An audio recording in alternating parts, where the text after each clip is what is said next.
one of the key issues that you bring up in the book is sort of this distinction between food aid and how so often, because of this hunger season, because you have people who are facing starvation, the aid community will come in and bring in food, and that there's been more of a focus on food aid than there has been on the agricultural development support. And so I'm curious where you sort of see that balance now, where you think it needs to go. I think that's another one of the ironies that's developed over all these years, is that a lot of the food aid goes to farmers and farming families. And again, kind of the paradox or almost the absurdity of that. Now, on the other hand, I don't want to say that, or be negative on food aid, because it's really important and vital.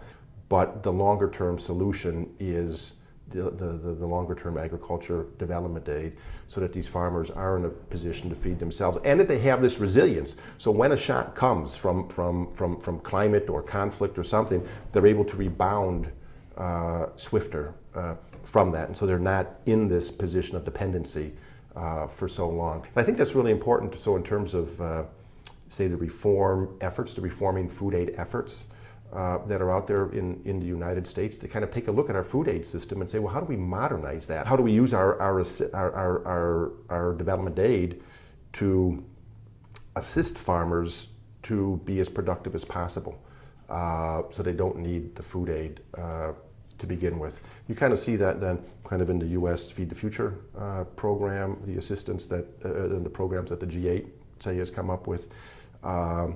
The World Food Program and their Purchase for Progress, where it's the purchasing power of the World Food Program then is used to incentivize farmers that if you're growing and you have a surplus, we're kind of on the lookout for buying food for hunger crises and to feed people in emergency situations. We'll buy locally, we'll buy in the region. And so then to have that shift also in the U.S. food aid system, I think, is also part of this pendulum. Because again, if budgets are under pressure, I mean, if through longer term agriculture development, the goal of that, or the longer term outlook on that, is that you then reduce the need for food aid for those communities. And that they're then also hopefully grown enough to take care of themselves, conquer their own hunger seasons, but then also contribute to this greater global food chain. And so I kind of look at the Feed the Future program as of the Obama administration, kind of similar on the agriculture side to what PEPFAR was in the AIDS assistance under the Bush administration, and how that was embraced by Congress, in both houses of Congress, kind of authorized under congressional authorization, I believe, and kind of embraced as, yeah, that's something that America should do. And so it's kind of institutionalized in that sense. And can we have the same thing also on the Feed the Future front, or some kind of global food security, agriculture development program?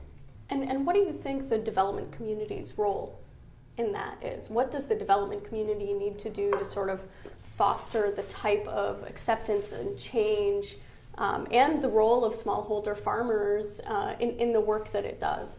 I think there's a big catalytic role to be done, awareness raising, kind of proof of concept that, look, I mean, these farmers, that when they have access to the essential elements of farming, they can double, triple, quadruple yields.